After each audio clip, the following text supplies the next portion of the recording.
Hello everyone, आप सब लोग कैसे हैं। मैं हरीश आपका एसडी गुरुजी के एसडी एजुकेशन में स्वागत करता हूं। आज हम 100+ जनरल साइंस के प्रश्नों का डिस्कस करेंगे जो प्रतियोगी परीक्षाओं में पूछे जाते हैं। आज का हमारा पहला सवाल, प्रोटीन का पाचन कहाँ से प्रारंभ होता है। ऑप्शन ए छोटी आंत, ऑप्शन बी मुख गुहा, ऑप्शन सी ग्रास नली, ऑप्शन डी होगा उदर यानी पेट से। हमारा अगला प्रश्न, अमाशय द्वारा स्रावी रस भोजन को आसानी से पचा लेते हैं, लेकिन अमाशय स्वयं इन पाचक रसों से अप्रभावित रहते हैं क्योंकि। इसका राइट आंसर होगा ए, अमाशय की दीवार श्लेष्मा के द्वारा सुरक्षित रहती है। हमारा अगला प्रश्न है, पचे हुए भोजन को मौजूद विषैले पदार्थ का कौन सा अंग चूषण करता है। ए ऑप्शन है अमाशय, बी ऑप्शन है अग्नाशय, सी ऑप्शन है वृक्क, और जो हमारा राइट आंसर होगा वो है यकृत। अगला प्रश्न, पेप्सिन है एक, इसका राइट आंसर ए होगा एंजाइम। हमारा अगला प्रश्न, पेप्सिन बदल देता है स्टार्च को, पहला ऑप्शन है स्टार्च को कीड़ा में, जो राइट आंसर होगा प्रोटीन को पॉपुलोप्टाइट में। अगला प्रश्न, पाचन क्रिया में प्रोटीन निम्नलिखित में से किस पदार्थ में बदल जाते हैं। ए ऑप्शन है वसा, बी ऑप्शन है ग्लूकोज, जिसका राइट आंसर सी होगा वो होगा एम्यूनो अम्ल। अगला प्रश्न, निम्नलिखित में से वह कौन सा अंग है जो मानव शरीर में ग्लाइकोजेन के रूप में कार्बोहाइड्रेट को जमा करता है। इसका राइट आंसर होगा ए, यकृत। अगला प्रश्न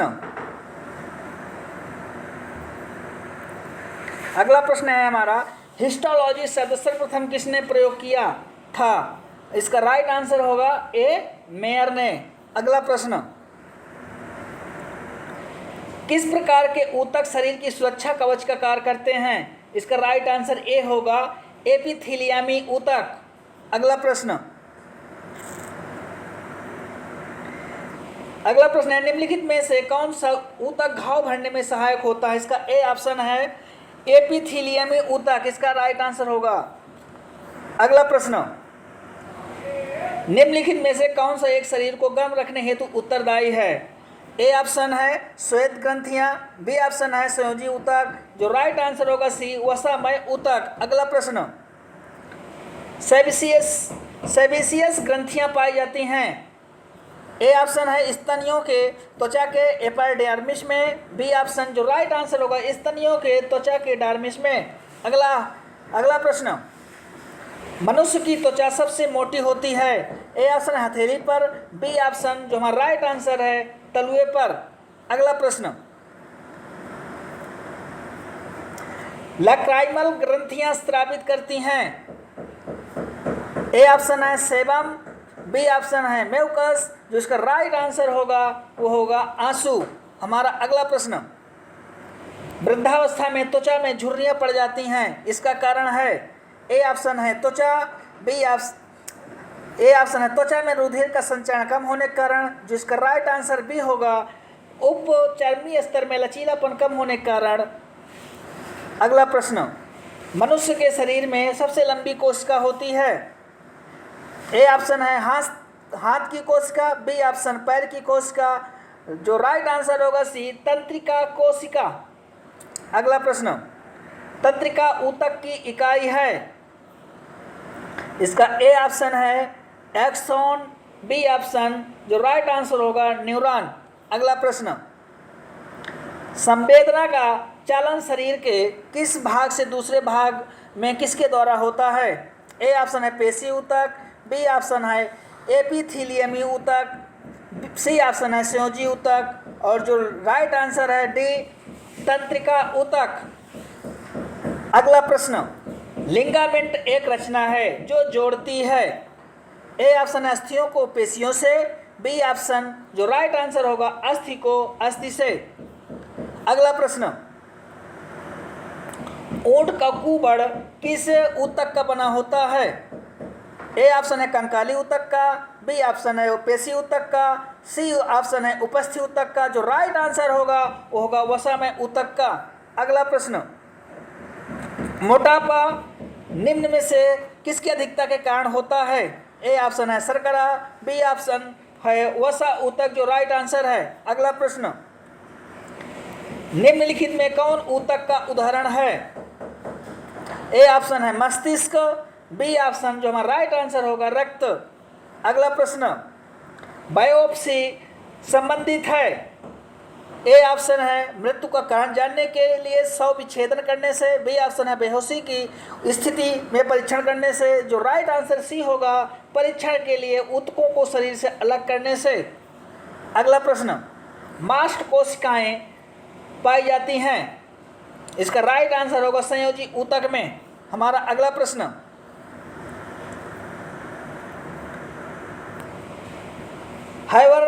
हाइवर्सियन तंत्र पाया जाता है?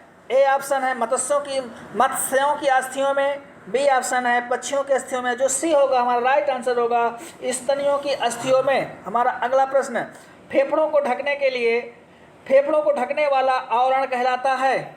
ए ऑप्शन है पेरिकार्डियम, बी ऑप्शन जो राइट आंसर होगा प्लूरा। हमारा अगला प्रश्न, दांत मुख्य रूप से बने होते हैं? ए ऑप्शन है एनामिल के, बी ऑप्शन जो हमारा राइट आंसर होगा डेंटाइन के। अगला प्रश्न, दांत का शिखर किसका बना होता है? ए ऑप्शन है उपास्थि, बी ऑप्शन है डेंटिन, सी ऑप्शन जो हमारा राइट आंसर होगा एनामिल। हमारा अगला प्रश्न, नभ्य रज्जु है? ए ऑप्शन श्लेष्मा संयोजी ऊतक, बी ऑप्शन रेशेदार ऊतक। जो हमारा राइट आंसर सी होगा प्रौढ़ संयोजी ऊतक। अगला प्रश्न, किसी जीवित देह के भीतर कोशिका ऊतक की मृत्यु को कहते हैं? इसका राइट आंसर होगा न्यूट्रोफिलिया। अगला प्रश्न, जीन का वर्तमान नाम देने वाले वैज्ञानिक हैं? ए हेल्डन, बी मेंडल, सी गोल्टन। जो राइट आंसर होगा वो है आपका जोहानसन।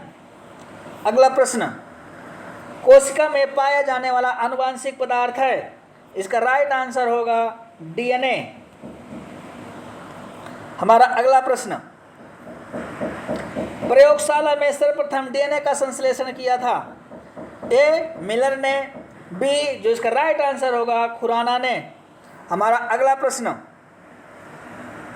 एक सामान्य मानव शुक्राणु में ऑटोसोम की संख्या कितनी होती है? ए ऑप्शन 21 जोड़ी, जो इसका राइट आंसर भी होगा 22 जोड़ी। अगला प्रश्न, मनुष्य में द्विगुणित क्रोमोसोम की संख्या होती है? ए ऑप्शन है इसका ए ऑप्शन 23 जो राइट आंसर है। अगला प्रश्न, मानव में गुणसूत्रों की संख्या कुल होती है? ए 52, बी 48। जो इसका राइट आंसर सी होगा 46। अगला प्रश्न, बच्चों के लिंग निर्धारण के लिए उत्तरदायी क्रोमोसोम होता है? वो राइट आंसर ए होगा पिता का। अगला प्रश्न, डीएनए का डबल हेलिक्स मॉडल किसने दिया? इसका ए ऑप्शन लिबोनहोग, बी ऑप्शन होगा इसका सॉल्क। जिसका राइट आंसर सी होगा वाटसन व क्रिक। अगला प्रश्न, माता पिता के गुण उनकी संतानों में किसके द्वारा स्थानांतरित होते हैं? इसका राइट आंसर इसका ए ऑप्शन होगा रक्त द्वारा, बी ऑप्शन होगा हार्मोन द्वारा। जो इसका राइट आंसर होगा सी गुणसूत्र द्वारा। हमारा अगला प्रश्न, किसके कारण एक माता पिता की सभी संतानें एक समान नहीं होती है? ए ऑप्शन है वातावरण की विभिन्नता, बी ऑप्शन है आनुवंशिकता विभिन्नता। राइट आंसर होगा उपरोक्त दोनों। हमारा अगला प्रश्न, हीमोफीलिया में ए ऑप्शन हीमोलिसिस होता है। बी ऑप्शन जो राइट आंसर होगा, रक्त का थक्का नहीं बनता है। अगला प्रश्न, मनुष्य में लाल हरी वर्णांधता का होता है कलर ब्लाइंडनेस को जाना जाता है। ए प्रोटोनोपिया के रूप में, बी यूटेरानोपिया के रूप में। जो हमारा राइट आंसर होगा सी उपर्युक्त दोनों। हमारा अगला प्रश्न, एक वर्णांध पुरुष का विवाह दूसरे वर्णांध यानी कलर ब्लाइंडनेस पुरुष के समान पुत्री से हुआ तो संतानों में क्या होगा? इसका ए ऑप्शन है सभी पुत्रियां वर्णांध यानी कलर ब्लाइंडनेस। बी होगा सभी पुत्र वर्णांध यानी colour blindness. Right answer C होगा आधे पुत्र वर्णांध। हमारा अगला प्रश्न, एक वर्णांध पुरुष व समान महिला की संतानों में पुत्रों का वर्णांध होने की संभावना है। ए ऑप्शन 50%, बी ऑप्शन होगा 33%, सी ऑप्शन होगा 25%। जिसका राइट आंसर होगा वो होगा 0%। हमारा अगला प्रश्न, शिशु का पितृत्व स्थापित करने के लिए निम्नलिखित में से किस एक तकनीक का प्रयोग किया जाता है? ए ऑप्शन है हमारा प्रोटीन विश्लेषण, बी ऑप्शन है गुणसूत्र गणन, सी ऑप्शन है डीएनए का मात्रात्मक विश्लेषण। जो राइट आंसर होगा वो है डीएनए का फिंगरप्रिंटिंग। हमारा अगला प्रश्न, जीन शब्द किसने बनाया? ए ऑप्शन है टी.एच. मॉर्गन। जो बी होगा राइट आंसर डब्ल्यू.एल. जोहानसन ने। हमारा अगला प्रश्न, वर्णांधता वाले व्यक्ति को लाल रंग दिखाई देगा। ऑप्शन ए पीला, ऑप्शन बी नीला। राइट आंसर होगा हमारा ग्रीन यानी हरा। अगला प्रश्न, एक वर्णांध पुरुष एक समान महिला से विवाह करता है, वर्णांधता के लक्षण उत्पन्न होंगे उसके पुत्रों में। बी ऑप्शन होगा पुत्रियों में, सी ऑप्शन पुत्रियों के पुत्रों में। जिसका राइट आंसर होगा वो है पुत्रियों के पुत्रों में। हमारा अगला प्रश्न, निम्नलिखित में से कौन सी व्याधि आनुवांशिक है? इसका राइट आंसर ए होगा हीमोफीलिया। हमारा अगला प्रश्न, आनुवांशिक विकारों के संदर्भ में निम्नलिखित पर विचार कीजिए। एक महिला वर्णांध कलर ब्लाइंडनेस है पर उसका पति वर्णांध नहीं है। इनके एक पुत्र और एक पुत्री है। इस संदर्भ में निम्नलिखित में से कौन से कर ना के सही होने का सर्वाधिक संभावना है? ए ऑप्शन है दोनों संतान और वर्णांधता से ग्रस्त है। बी ऑप्शन होगा पुत्री वर्णांध है किंतु पुत्र वर्णांध नहीं है। सी ऑप्शन है दोनों संतान वर्णांध नहीं है। डी ऑप्शन जो हमारा राइट आंसर पुत्र वर्णांध है किंतु पुत्री वर्णांध नहीं है। हमारा अगला प्रश्न है, बीनस के फूलों की डलिया के नाम से जाना जाता है। A option Leucosolenia, B option Sycon, C option है हमारा यूस्पंजिया। जो राइट आंसर है डी होगा यूप्टोकेटला। अगला प्रश्न, स्पंजों के शरीर पर पाए जाने वाले छोटे छोटे छिद्र कहलाते हैं। इसका राइट आंसर ए होगा ऑस्ट्रिया। हमारा अगला प्रश्न, स्पंज के सिर पर स्थित बड़ा छिद्र कहलाता है। A option ostia, B option जो राइट आंसर होगा वो होगा ऑस्कुलम। अगला प्रश्न,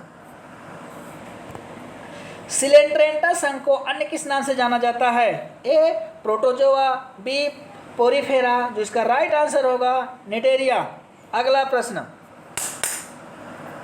निम्न में से किसमें रक्त नहीं होता है किंतु शोषण करता है? A option Tilchatta, B option केचुआ। जिसका राइट आंसर होगा हाइड्रा।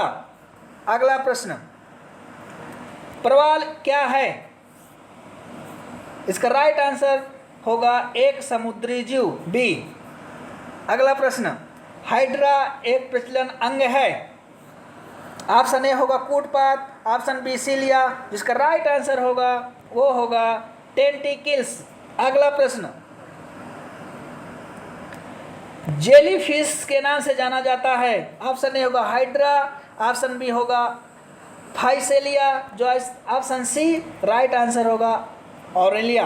अगला प्रश्न, समुद्री एनीमोन के नाम से जाना जाता है। Option A hydra, option B physalia, option C aurelia. जिसका राइट आंसर होगा मैड्रेटियम। माइट्रिटियम। अगला प्रश्न, अमृत का गुण पाया जाता है। ए स्पंज, राइट आंसर होगा हमारा हाइड्रा। अगला प्रश्न,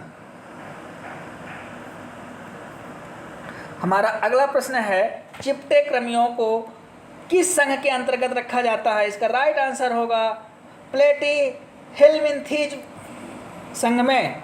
अगला प्रश्न, फीता कृमि किस संघ का एक महत्वपूर्ण प्राणी है। ए ऑप्शन एलिंडा, B option Amphibia, C option होगा मोलस्का। जो इसका राइट आंसर होगा वो है प्लेटी हेलमिंथीज। हमारा अगला प्रश्न, निम्न में से कौन सा मानव मात्र के लिए उपयोगी नहीं है। हमारा ए ऑप्शन मधुमक्खी, बी ऑप्शन केचुआ और जो राइट आंसर होगा फीता कृमि। हमारा अगला प्रश्न, निम्न में से किसके अधपके मांस खाने से फीता कृमि मनुष्य की आंत में पहुंचता है। ए ऑप्शन बकरी, बी ऑप्शन होगा इसका भेड़, सी ऑप्शन गाय और जो इसका राइट आंसर होगा वो होगा सुअर। हमारा अगला प्रश्न, गोल कृमि सूत्र कृमि को किस संघ के अंतर्गत रखा जाता है। इसका A option annelida, B option जो राइट आंसर होगा निमैथेलमिन्थीज। अगला प्रश्न,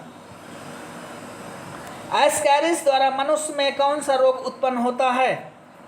ए ऑप्शन टीनियोसिस, जो इसका बी ऑप्शन होगा राइट आंसर एस्केरिसियस। हमारा अगला प्रश्न, फाइलेरिया नामक रोग उत्पन्न होता है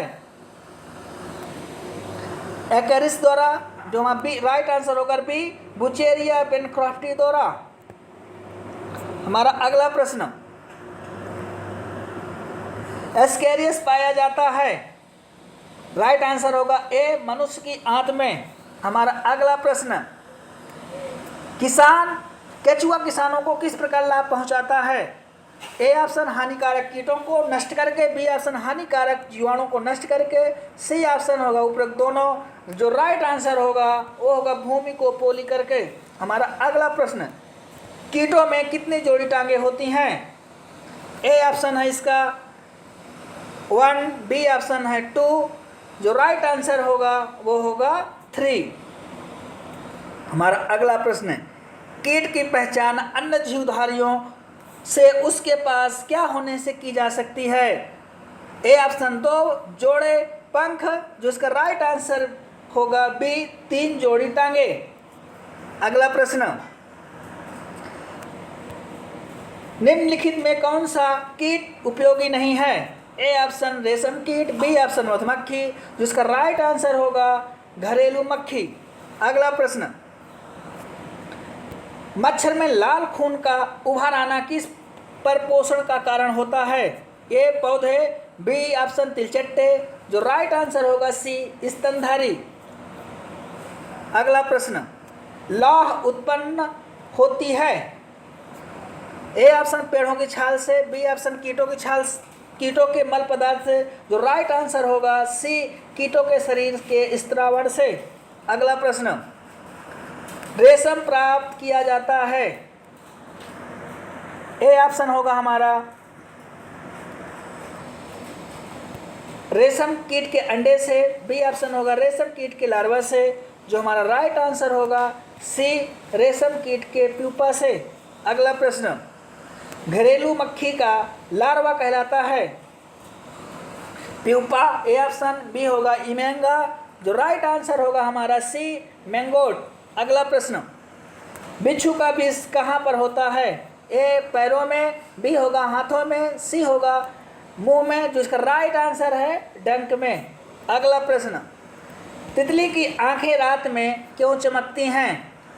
ऑप्शन ए होगा विशेष लेंस के कारण, ऑप्शन बी जीन प्रभाव कारण, जो राइट आंसर होगा हमारा टेपियस लूसीडम के कारण। अगला प्रश्न है निद्रा रोग फैलाती है। इसका राइट आंसर ए होगा सी मक्खी। अगला प्रश्न, मनुष्य में काला जार रोग फैलाने वाला मच्छर है। ए पिस्सू, बी नौ, सी खटमल, जो राइट आंसर होगा सैंड फ्लाई। अगला प्रश्न, कीट वर्ग के जंतुओं का एक विशेष लक्षण है। इसका राइट आंसर ए होगा 3 जोड़ी पाद यानी पैर। अगला प्रश्न, मलेरिया रोग कौन सा वाहक है। इसका ए ऑप्शन नरक्यूलेक्स, बी ऑप्शन होगा इसका नर एनोफिलीज, सी ऑप्शन होगा मादा क्यूलेक्स, जो राइट आंसर होगा मादा एनोफिलीज। अगला प्रश्न, कटल फिश के नाम से जाना जाता है। इसका ए ऑप्शन लोलिगो, जिसका राइट आंसर बी होगा सीपिया। अगला प्रश्न, ऑक्टोपस है एक, ए ऑप्शन संधिपाद, बी ऑप्शन शूलचर्मी, सी ऑप्शन हिमकरडी, जो इसका राइट आंसर होगा मृदु कवची। इसका अगला प्रश्न, डेविल फिश के नाम से जाना जाता है। A option Pila, C option Sepia, C option Teredo, जो इसका राइट आंसर डी होगा ऑक्टोपस। अगला प्रश्न, ऑक्टोपस में भुजाओं की संख्या कितनी होती है। A option 4, B option 5, C option 6, जिसका राइट आंसर होगा डी 8। एनालिडा मोलस्का के बीच योजक कड़ी है। इसका ए ऑप्शन राइट होगा नियोप्लीना। अगला प्रश्न, तारा मछली निम्नलिखित में से किस संघ का प्राणी है। Option A mollusca, option B मत्स्य, ऑप्शन सी आर्थ्रोपोडा, जो राइट आंसर होगा डी इका इनोडमेटा। अगला प्रश्न, अरस्तु का लालटेन है। ए एक स्वच्छ जलीय इकोनायोडर्म प्राणी, ऑप्शन बी होगा इसका, जो राइट आंसर है समुद्री अर्चिन के आहार तंत्र में चबाने वाला यंत्र। हमारा अगला प्रश्न, मानव की पाचन नली लगभग कितने फीट लंबी होती है। ऑप्शन ए होगा 16, ऑप्शन बी 18, ऑप्शन सी 22, जो राइट आंसर हमारा होगा सी 32 फीट। हमारा अगला प्रश्न, मुख में मंड यानी स्टार्च का शर्करा में पाचन किसके द्वारा होता है। Option A amylase, option B हमारा सही होगा टाइलिन। हमारा अगला प्रश्न, पाचन तंत्र का हिस्सा नहीं है। ऑप्शन ए यकृत, ऑप्शन बी पित्ताशय, ऑप्शन सी जो हमारा राइट आंसर होगा वो होगा कार्निया। हमारा अगला प्रश्न, शरीर के लिए एंजाइम आवश्यक होते हैं क्योंकि। हमारा ऑप्शन ए है, ए शरीर को ऊर्जा प्रदान करते हैं, ऑप्शन बी ये तंत्रिका क्रियाओं को नियंत्रित करते हैं, ऑप्शन सी ये शरीर के रचनात्मक भाग हैं, जो हमारा राइट आंसर सी डी होगा ये जीव रासायनिक क्रियाओं के उत्प्रेरक हैं। हमारा अगला प्रश्न, दुग्ध प्रोटीन को पचाने वाला एंजाइम है। हमारा पहला ऑप्शन है पेप्सिन, ऑप्शन बी है ट्रिप्सिन, ऑप्शन सी जो हमारा राइट आंसर होगा रेनिन। हमारा अगला प्रश्न, अधिकतम पोषक तत्व में रक्त कहाँ से अवशोषित किए जाते हैं। ऑप्शन ए बड़ी आंत, ऑप्शन बी मुंह, जिसका राइट आंसर होगा वो होगी छोटी आंत। हमारा अगला प्रश्न, लार में कौन सा एंजाइम पाया जाता है। ऑप्शन ए होगा हमारा रेनिन, जो हमारा राइट आंसर भी होगा वो होगा टाइलिन। हमारा अगला प्रश्न, पेट में भोजन को पचाने के लिए निम्नांकित में किसकी खास आवश्यकता होती है। हमारा ए ऑप्शन है हवा, बी ऑप्शन है पानी, जो राइट आंसर होगा हमारा सी एंजाइम। हमारा अगला प्रश्न, मुख से निकली लार किसका पाचन करती है। Option A protein, option B जो राइट आंसर है ऑप्शन बी स्टार्च। हमारा अगला प्रश्न, निम्नलिखित में से किस अम्ल की उपस्थिति मानव पेट में होती है। ऑप्शन ए सल्फ्यूरिक अम्ल, ऑप्शन बी जो राइट आंसर है हाइड्रोक्लोरिक अम्ल। हमारा अगला प्रश्न, मानव शरीर में भोजन का रक्त द्वारा अवशोषण कहाँ सर्वाधिक होता है। ऑप्शन ए यकृत, ऑप्शन बी अमाशय, ऑप्शन सी जो राइट आंसर होगा छोटी आंत। हमारा अगला प्रश्न, काला अजार उत्पन्न करने वाला प्रोटोजोआ है। Option A entamoeba, option B trypanosoma, option C trichomonas. जो राइट आंसर होगा लिस्टर्निया। हमारा अगला प्रश्न, निद्रा रोग पैदा करता है। ऑप्शन ए है ट्रोकोमोनास, ऑप्शन बी होगा हमारा जो राइट आंसर है ट्रिपैनोसोमा। हमारा अगला प्रश्न, मनुष्य की आंत में रहने वाला एक कोषीय अरोगजनक परजीवी प्रोटोजोआ है। इसका राइट आंसर होगा ई कोलाई। हमारा अगला प्रश्न, अमीबा में कूटपाद महत्वपूर्ण होते हैं। ऑप्शन ए भोजन ग्रहण करने के लिए, ऑप्शन बी केवल प्रजनन के लिए। जो राइट आंसर होगा हमारा भोजन ग्रहण करने तथा प्रजनन के लिए। हमारा अगला प्रश्न, मच्छर में मलेरिया परजीवी का जीवन चक्र किसने खोजा। ऑप्शन ए लुइस पास्चर ने, ऑप्शन बी होगा जो राइट आंसर रोनाल्ड रॉस ने। हमारा अगला प्रश्न, जापान में उपहार स्वरूप भेंट किया जाता है। Option A Hyalonema, option B Tethya, option C जो राइट आंसर होगा इप्टोक्लेवा। हमारा अगला प्रश्न नहीं है राइट, ये आज का हमारा लास्ट प्रश्न है। दोस्तों आप इसको लाइक कीजिए, अगर आपको हेल्पफुल लगती है वीडियो शेयर कीजिए, सब्सक्राइब कीजिए। धन्यवाद।